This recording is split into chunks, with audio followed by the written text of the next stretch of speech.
Many people ask me, how are our athletes qualified for Boston and finish full Ironmans while working full-time, raising kids, or even training after being injured? In the next 5 minutes, I'll show you exactly that and break down how you don't need to be an elite athlete to train like one. Watch this. So let's go to the intensity.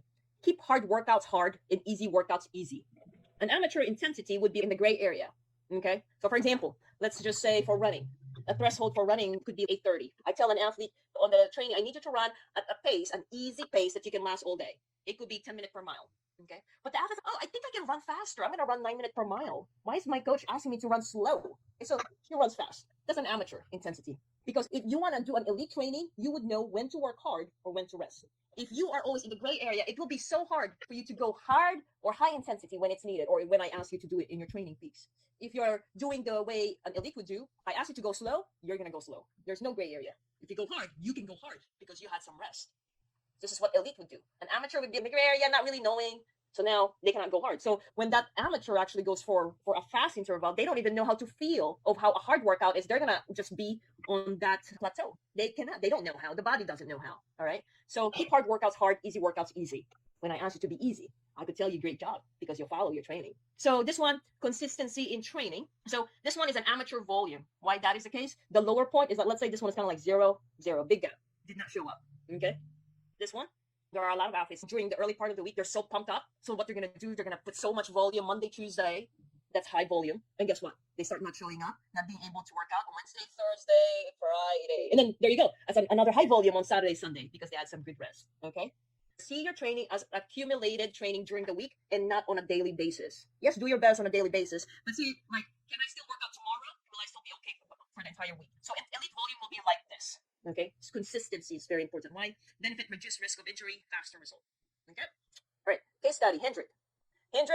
He wants to qualify for LA Marathon in 3 months, and then in 5 months he wants to actually finish a full Ironman, first full Ironman. Hendrik, his case, because it was just like mind-boggling when he came to me.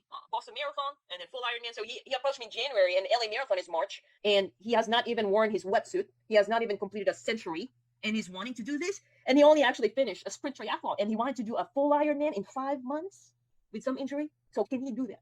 And the answer is that you can. You can do it. And he did it. He did it within 3 months. His time was 3:21. He qualified for Boston. So March, that's LA Marathon, which is actually hilly. He qualified. And then so what I did, because it has to be specific, he needs to recover. So now we focus more on the swimming. Okay. And then also I didn't want to push him. So it's not just physical, but also mental.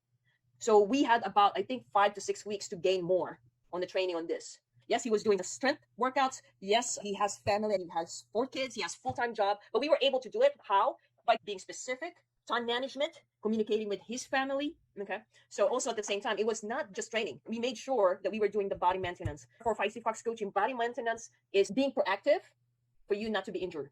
So this is more like 5-minute workout that you can do, kind of like brushing your teeth. You need to do it. Okay. So now another case study here. When she came to me with 6 months. Ironman. She has 5 kids, full-time job. And she asked me, can I still do it? I got pressured by friends and I signed up for it. So Gwen is a physical therapist, and she was doing 1 hour workout on weekdays, except Monday. For a lot of my athletes, I have Monday as rest day, or at least once a week, there is a rest day. Some athletes are very experienced and they can handle a workout every single day, but at least one day is more of an active recovery, or basically just getting the legs moving. Okay, it could be just swimming without a lot of expectation, low intensity. So yes, her Mondays were all rest day. It was so strict. Tuesday to Friday, really just 1 hour. That's it. She didn't have time. That's it. So what I was doing, giving her workouts like 40 minutes to 45 minutes, but these are specific workouts.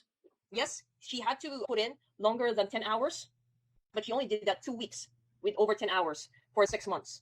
1 week was 12 hours and the second week was 14. Did she miss out of not taking her kids to vacation? No, she didn't. Actually, she even had Halloween celebration, birthday, and also they went camping. So those were still in there, but there were a lot of communication between her and I that actually made that possible. If it's me, you communicate ahead of time. So at least that week, we will consider it as recovery week, because we can't always push every week. We need to have recovery week. But if you are able to communicate with me ahead of time, then that's going to be doable without you feeling guilty that you're probably slacking on your workouts. It is okay. It is possible. So yes, communication, and then how else? Time management, family, and work consideration. All right.